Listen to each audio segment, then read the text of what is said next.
Yesterday we ran out of time and we didn't finish Nun Beis Amid Beis. We're 13 lines up before the end of Nun Beis Amid Beis Tanu Rabbanon. The Kilo Mechaper, the Torah says in Vayikra Tezayin, the Kilo Mechaper, as if to say in Parshas Achrimos, when the Kohen Gadol finishes and completes the process of all the avodos, all the hazoyos, etc., and then it says he'll complete the kapara process. Im kiper kila, so we have the first opinion quoted in the Brisa that we interpreted as follows: that if the Kohen Gadol has completed all the procedures, all the hazoyos, then he completes his avoda, and as a result of completing his avoda, therefore, kiper, he has achieved the atonement, the kapara. Im lo kiper, lo kila.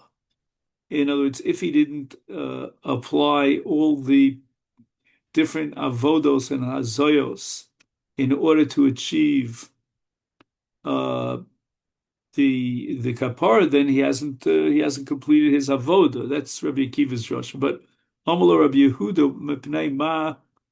Why do you formulate it in that way? Isn't there a more straightforward way of formulating this pasuk?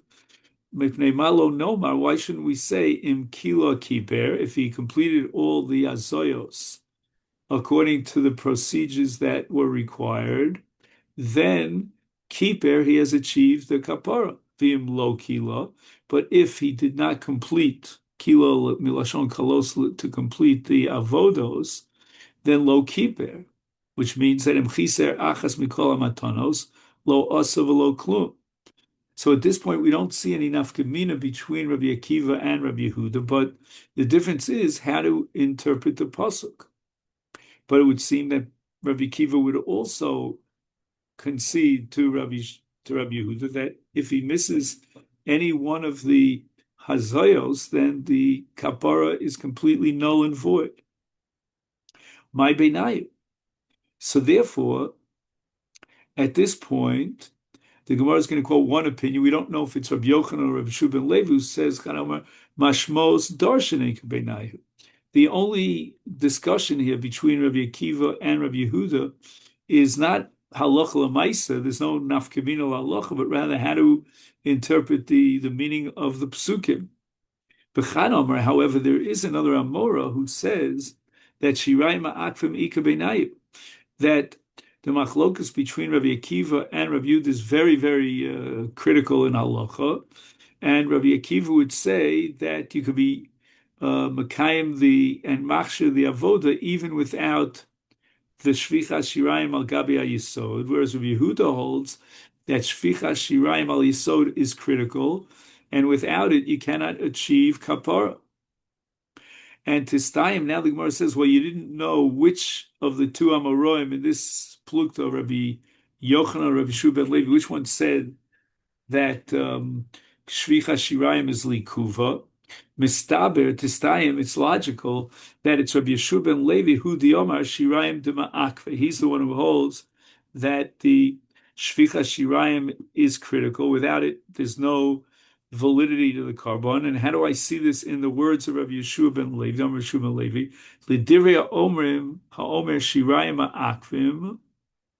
According to that Tana, who would hold that the shvicha shirayim al gabi yisod is critical to the hechsher carbon and to its kapara, is mevi par echad, right? He should bring, the Kohen Gadol should do the following. He should bring one par and be makriv one par, umaschil betchila b'fnim, and then he should start all over again with the last hazayos, which have to be performed in the mizbeach hapnimi inside the heichal.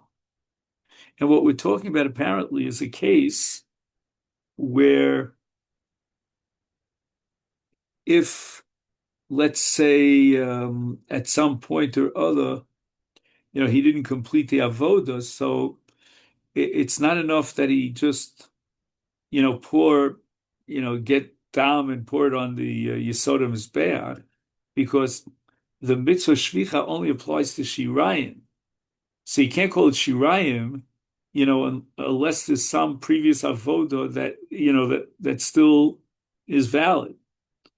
So therefore, in the case where, for whatever reason, a certain set of hazoyos was disqualified, then it's not enough just to do the shvicha shirayim al yisod from nowhere, from a new set of dam, but rather he's going to have to go back, and this is critical because we're going according to that mandiyom that shvicha shirayim is ma'akev. He's going to have to repeat the hazoyos, at least the last set of hazoyos, so that In any event, we see that Rabbi Shimon Levi holds that there's a Tana that maintains that shvicha shirayim al gabi yisod is critical, and therefore we can assume in his machlokas with Rabbi Yochanan, he's the one, Rabbi Shimon Levi, who holds that according to his interpretation of machlokas between Rabbi Akiva and Rabbi Yehuda, and here in Rabbi Shimon Levi's statement, he's referring to Rabbi Yehuda specifically, that holds that shvicha shirayim is ma'akim. The Gemara rejects this. Atu Rabbi Yochanan lesle hasvara.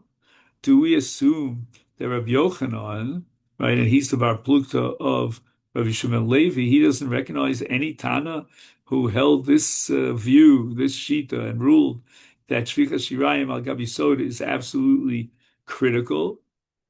Va'amar Rabbi Yochanan, Tana Rabbi Nechemia Kidivrei Omer Shirayim Ma'akfin. Rabbi Nechemia, the Tana, was of the opinion that shvicha shirayim is essential.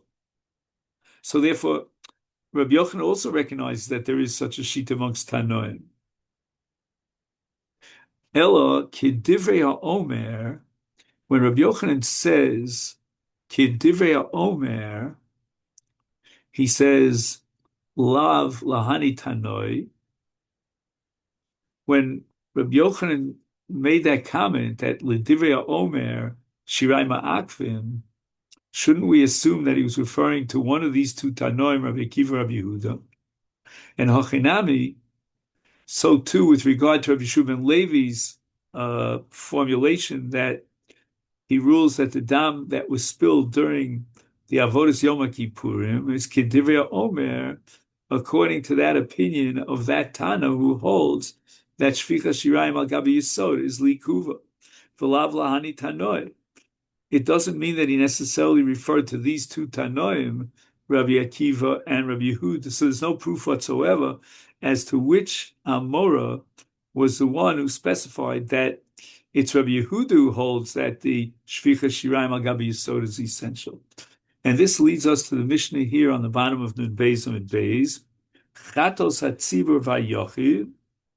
Right, there are two categories of chatos, and this is a hemshech of the previous Mishnah. The Mishnah before was speaking about chatos hapnimios, and now, right, where the hazoya and the zrika was done inside the heichel, now the Mishnah picks up chatos hachitzonios, and the dam of a chatos chitzonis obviously is put on the mizbach ha'olah, mizbach hanechoshes.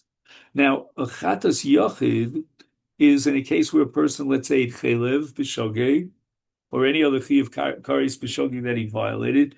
Also, there's a chatas yachid, which is called a karban olav yored. Like, for example, if he inadvertently went into the migdash tamei or ate kodshim, and a few other cases that fit into karban olav yored, but that's a chatas yachid.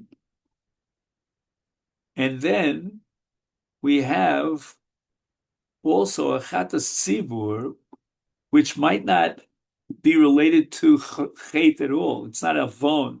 For example, in the Tara Prasa Mitzorah, the Mitzorah brings a chatas. So again, we're talking still about a chatas yochid. Or, for example, the Nazir will bring a chatas. And that too is not related to sin, but to the completion and to be mater all these surei nazirus.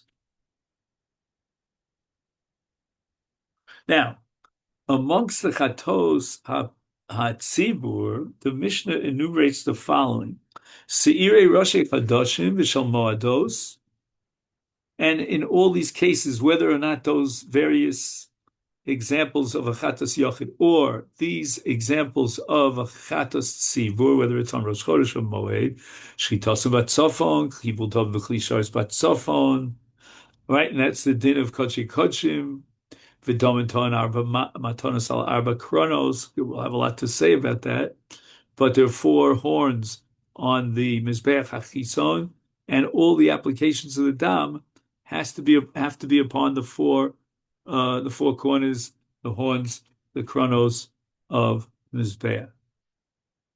Ketzad. Okay, now we're about to start Daf Nun Gimel, but we'll take a break for now. And Daf Nun Gimel is that part of the Mishnah which goes into the technicalities about exactly how the Kohen would go up to Kevesh, and at what point did he apply the dam, and which side of the mizbeach was the application of the dam.